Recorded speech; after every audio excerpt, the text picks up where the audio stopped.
Entonces, protección de datos. ¿Qué es lo que vamos a ver dentro de este módulo? Vamos a ver cómo proteger los datos tanto en reposo como en tránsito dentro de la nube de Amazon Web Services.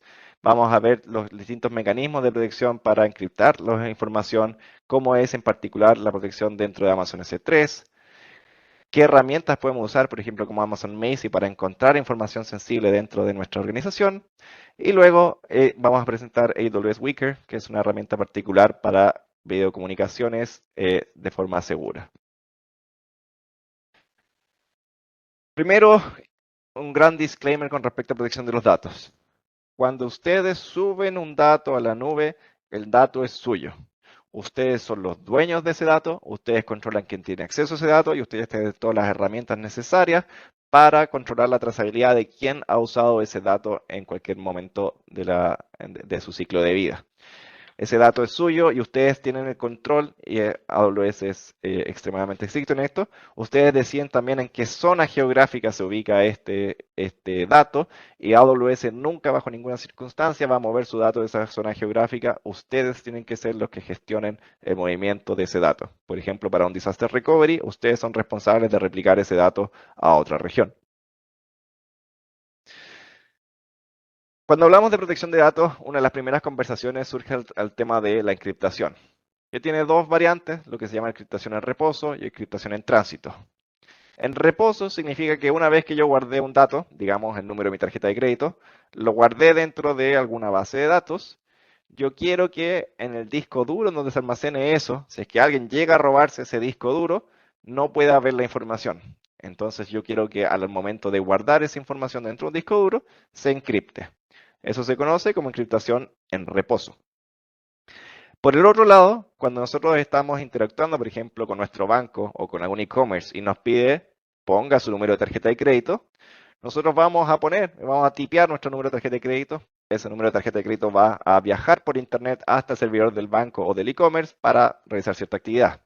Nosotros queremos, obviamente, que la comunicación entre nosotros y ese e-commerce esté protegida, que nadie pueda ver esa comunicación, y de eso estamos hablando de encriptación en tránsito.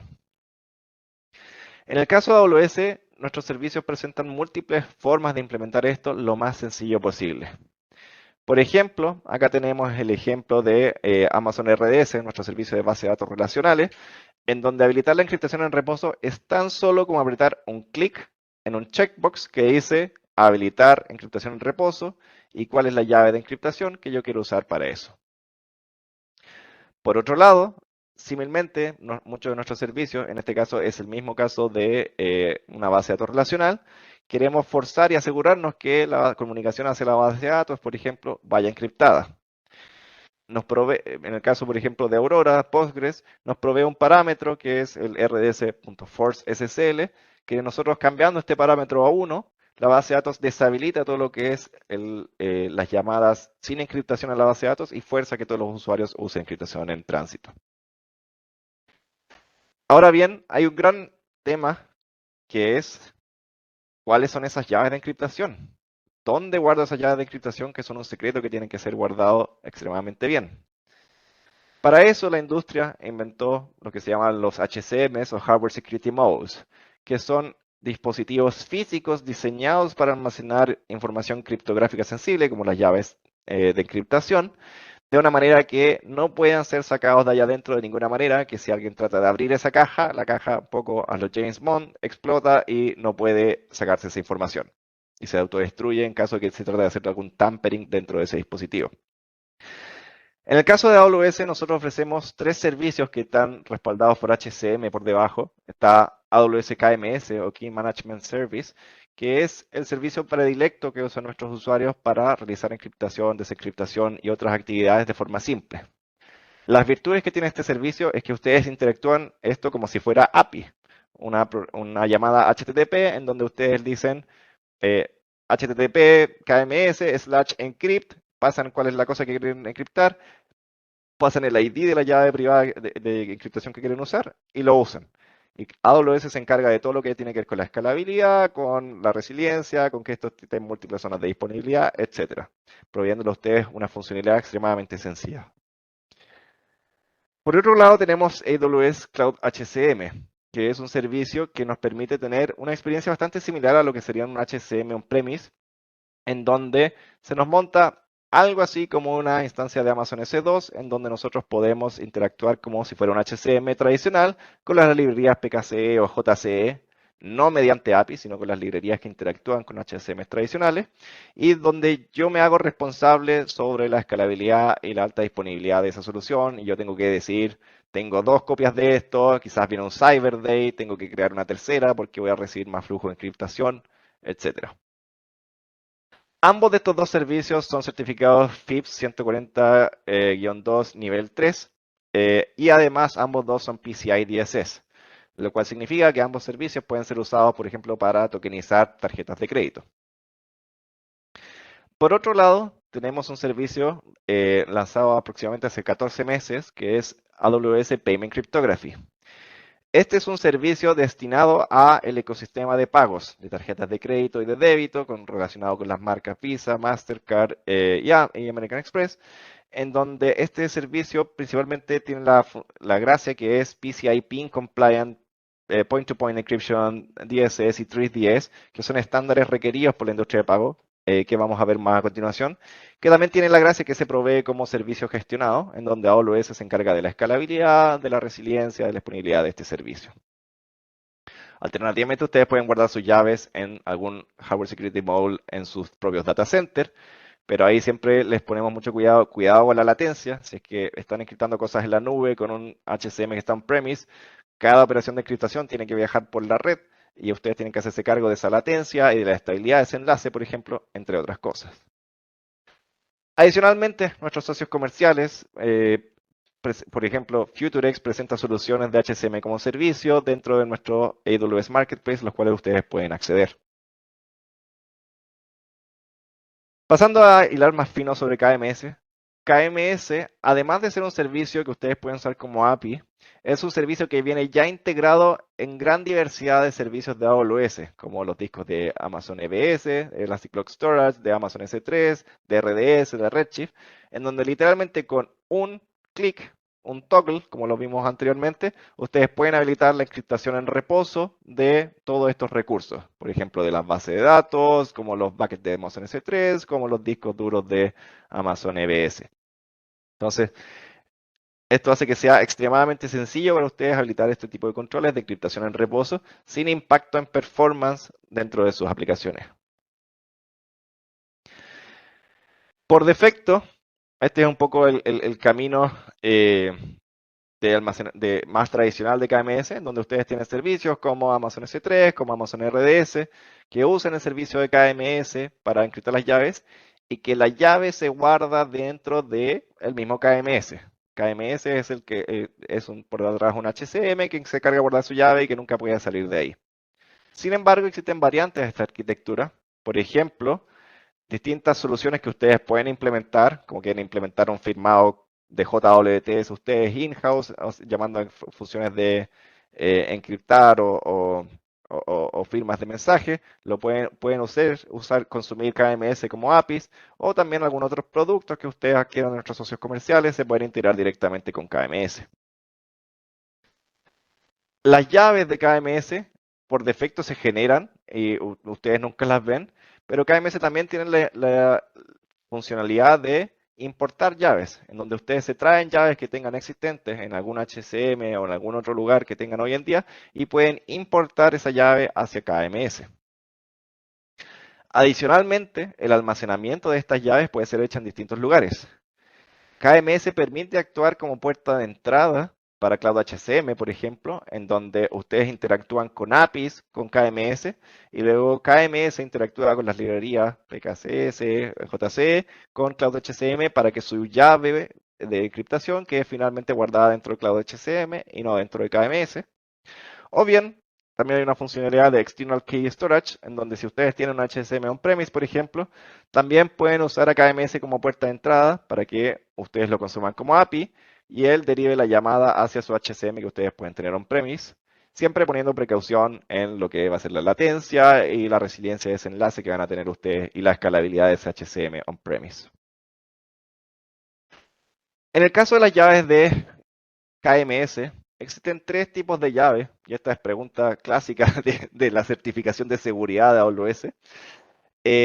Hay tres tipos de llaves. Una que es las llaves que son de AWS, que maneja AWS, por ejemplo, las llaves de S3, cuando usted habilita la encriptación Server-Side Encrypting de Amazon S3, esa es una llave de AWS que nosotros controlamos, que nosotros rotamos y nos encargamos de ella.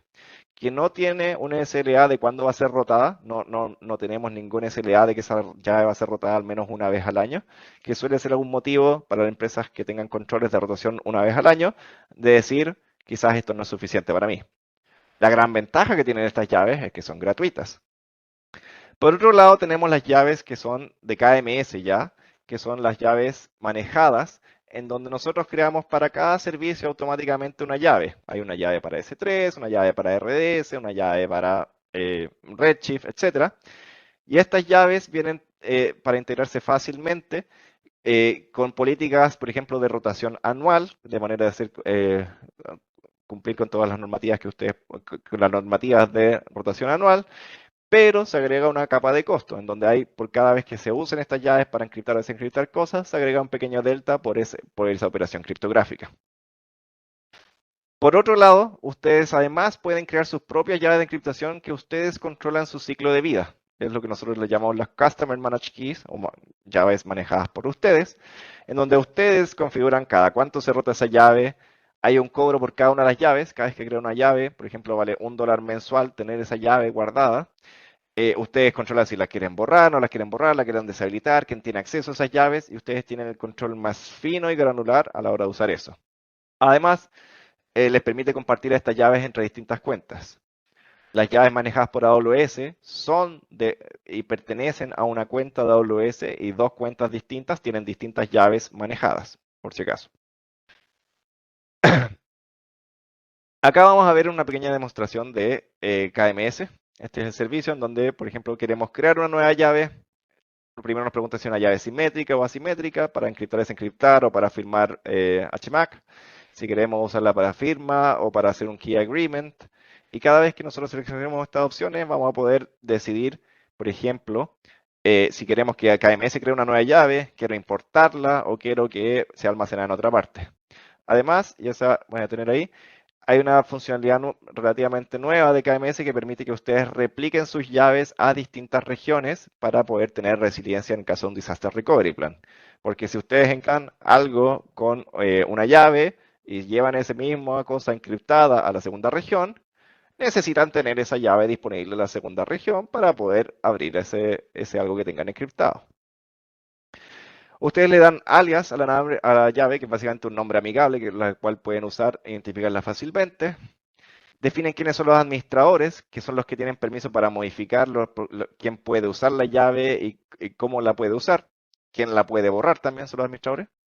Por otro lado, quién puede usar la llave, o sea, aquí quién va a llamar a la operación de encriptar y desencriptar, por ejemplo, y pueden habilitar distintos usuarios o roles de IAM, y además compartir esa llave a otras cuentas de AWS. Finalmente, con eso les crea automáticamente la política de uso de la llave, que representa esos permisos que ustedes configuraron, y con eso la tienen creada.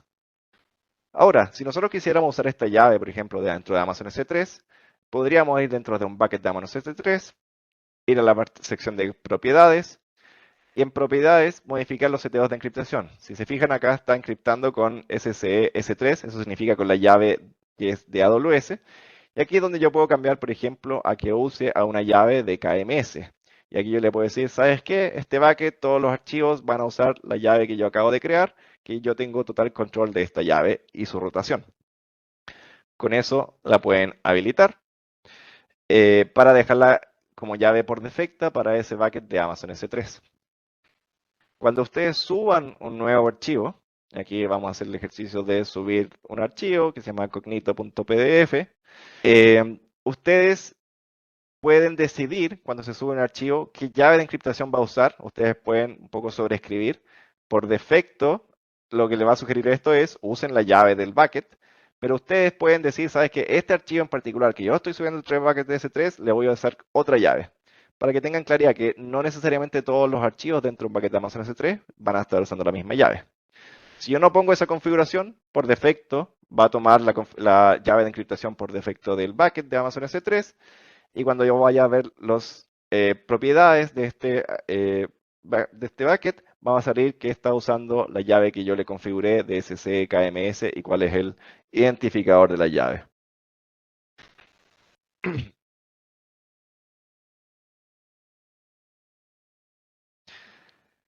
Ahora vamos a repasar brevemente el servicio de Payment Cryptography.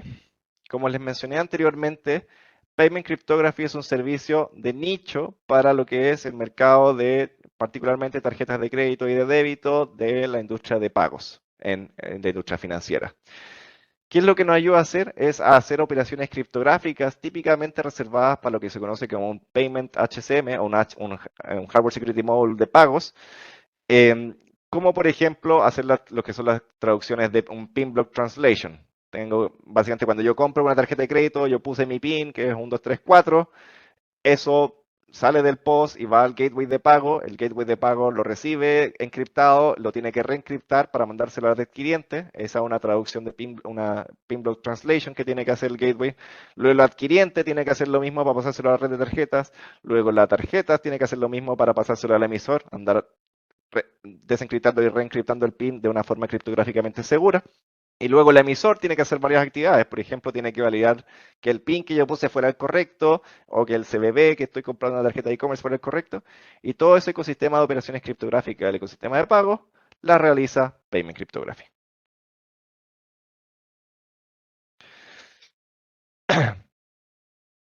Hablando ahora de encriptación en tránsito en modo general, hablamos mucho de encriptación en reposo y un poco de encriptación en tránsito con Payment Cryptography. Pero para hablar ahora en encriptación en tránsito en términos generales, primero que nada, siempre que ustedes mueven tráfico, por ejemplo, entre zonas de disponibilidad, que por debajo son data centers distintos, o entre regiones, AWS siempre cifra el tráfico cuando está saliendo, básicamente, sale de alguna facility o algún edificio de AWS, pasa por cruza la calle y luego vuelve a otro edificio de AWS. Entre el cruce de esa calle, siempre nosotros vamos a encriptar ese tráfico entre ubicaciones físicas de AWS. Eso se hace en la capa física de esos enlaces. Además de tener esa protección, dentro de una misma VPC hemos ido agregando, en particular gracias a nuestra tecnología Nitro, que es los tipos de instancias que son compatibles, las instancias más modernas tradicionalmente, cuando ustedes mandan un paquete, aunque sea un paquete HTTP o un paquete FTP, pero está dentro del listado de las instancias compatibles, ese paquete se encripta en tránsito entre esas dos instancias. Aunque ustedes estén mandando tráfico HTTP o FTP que no es encriptado por defecto, nosotros tratamos de hacerlo por debajo siempre que tengamos la capacidad de hacerlo. Eso es importante y ahí está el link un poco de cuáles son esas instancias que tienen esta capacidad incorporada nativamente. Cuando ustedes están diseñando sus aplicaciones, la encriptación en tránsito viene en distintas dimensiones. Primero, cuando ustedes interactúan con los servicios de Amazon Web Services como DynamoDB, RDS, AWS Backup, etc., ustedes quieren que la comunicación desde y hacia su aplicación sea encriptada en tránsito y todos nuestros servicios en general soportan casi únicamente encriptación en tránsito, por ejemplo, protocolo HTTPS, o bien ustedes lo pueden enforzar si es que el servicio por alguna razón provee la alternativa no encriptada, ustedes siempre van a tener la opción de asegurarse que sí vaya encriptado. Luego, probablemente ustedes van a tener empleados dentro de esa empresa que necesitan acceder a esa información y una de las paradigmas tradicionales que ocupan las empresas es conectar una red site-to-site VPN. Digamos que ustedes tienen quizás aplicaciones viviendo en un data center on-premise que se quieren comunicar con aplicaciones en la nube. Para proteger esa comunicación en tránsito, hay un servicio que es AWS Site-to-Site VPNs que permite que se trace un túnel por medio de Internet lógico que encripta la información a la hora de llegar a la nube. Por otro lado, para sus empleados, ustedes pueden tener dos modos de proveerles acceso encriptado hacia la nube. Uno es usando VPNs de clientes tradicionales y tenemos un servicio que es AWS Client VPN que les permite hacer exactamente eso. Y lo segundo es un servicio también, si no recuerdo mal, lanzado hace 2 años, que sigue las metodologías de Zero Trust para que sus usuarios se logueen a estas aplicaciones más que simplemente conectándose a la red corporativa, se conecten con usuario, contraseña y multifactor authentication y ustedes tengan control granular de ese usuario a qué aplicaciones dentro de la nube tiene acceso, si va a ser a una, a todas o a ninguna, lo cual es la tendencia de industria para mejorar esta seguridad. Luego van a tener la dimensión de sus usuarios que van a consumir su aplicación web, en donde esos usuarios van a querer, no sé, pasarles información sensible, sus datos personales, y ustedes pueden usar AWS Certificate Manager para administrar sus certificados HTTPS, renovarlos automáticamente y usarlos dentro de, por ejemplo, nuestros Application Load Balancers o de nuestras distribuciones de CloudFront para que sus usuarios accedan de forma segura y encriptada hacia su aplicación. Certificate Manager, introducido previamente, les permite a ustedes generar certificados públicos primariamente, pero también privados con lo que se llama una Private CA o autoridad certificadora privada. Se pueden desplegar en CloudFront o en balanceadores de carga y una de las grandes ventajas que tiene es que maneja la rotación de los certificados. Muchas empresas se han hecho famosas por no renovar su certificado a tiempo y que su sitio web se cae con un error en HTTPS. Con Certificate Manager bien implementado, ustedes no van a tener ese riesgo. Por otro lado, ustedes pueden usar lo que se llama una Certificate Authority privada cuando ustedes quieren administrar y controlar la identidad de distintos dispositivos. Por ejemplo, se usa dentro del mundo de IoT o Internet de las Cosas, en donde ustedes quieren darle una llave privada a cada uno de los dispositivos o a cada uno de los actores dentro de una red o ecosistema. Ustedes pueden usar la Certificate Authority privada para generar y firmar y administrar estos certificados y la validación de ellos, e incluso la revocación de los mismos.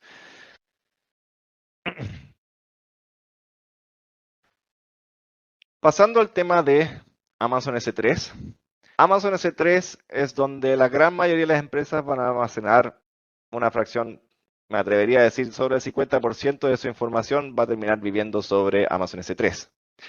Por eso, hacemos especial énfasis en los mecanismos de protección de datos que tiene Amazon S3. Por ejemplo, lo que es la durabilidad, los 11.9 de Amazon S3.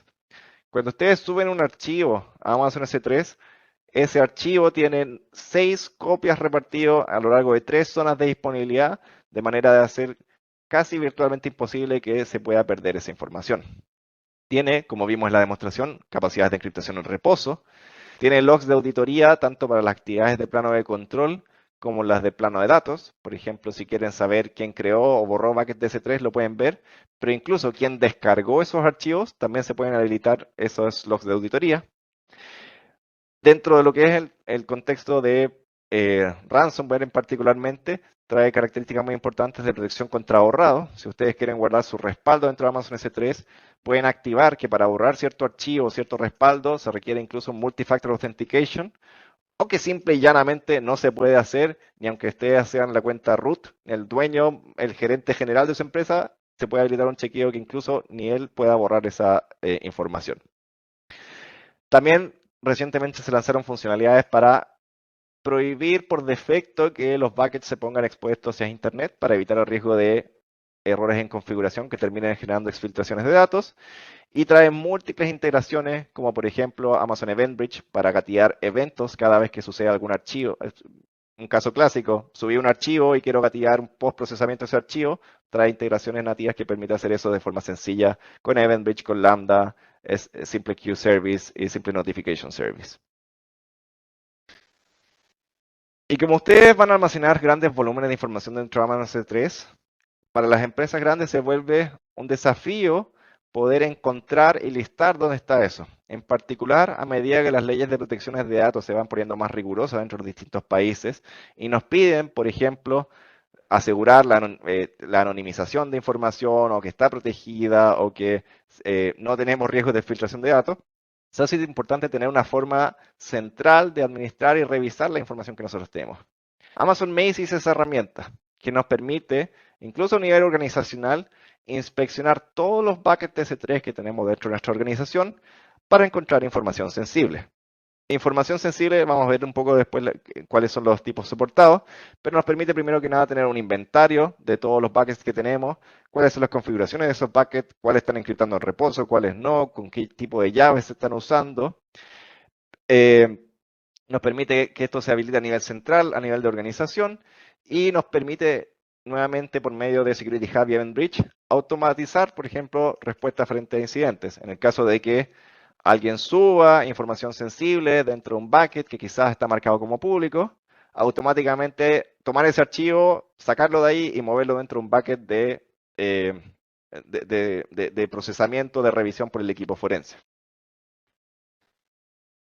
Los tipos de datos que puede encontrar Amazon Macy son, uno, datos financieros, como números de tarjeta de crédito, números de cuentas bancarias y otros números sensibles de ese tipo. Datos de información personal, que están tomando harta relevancia hoy en día en Latinoamérica, como nombres, dirección, datos de contacto, dirección, números de teléfono, etcétera.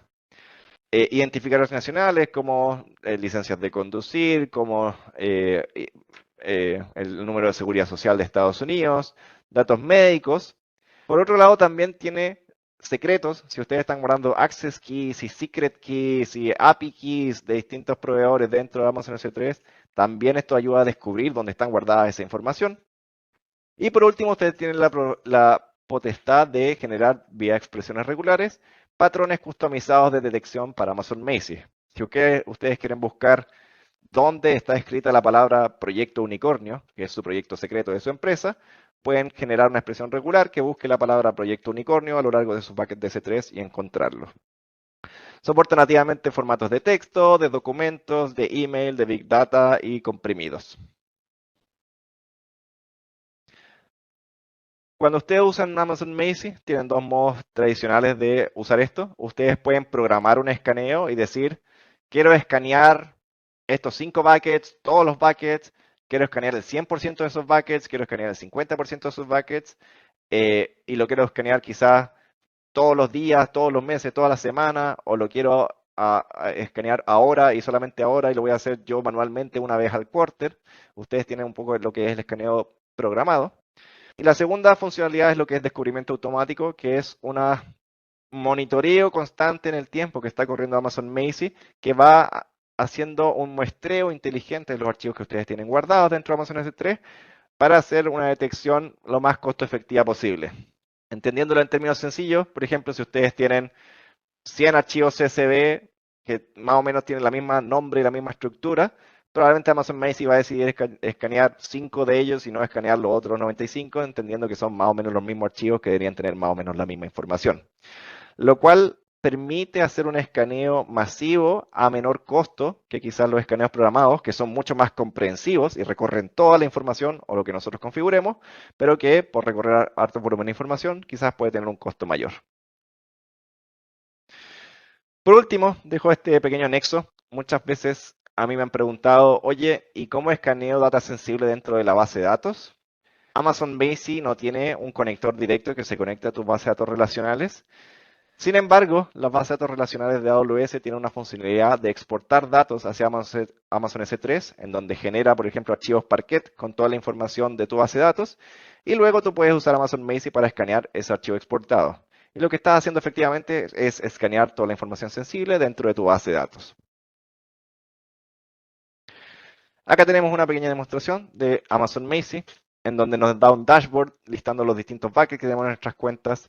Nos lista estos buckets dependiendo un poco de coloreándolos según la criticidad de la información que encontró. Si encontró información muy sensible y mucha de ella es más rojo, versus que si no encontró información sensible, en base a eso asigna un score de sensibilidad. En este caso, por ejemplo, encontró distintos nombres dentro de este bucket de personas y nos permite, por ejemplo, hacer un muestreo de esa información y encontrar cuáles fueron esos nombres en particular que encontró.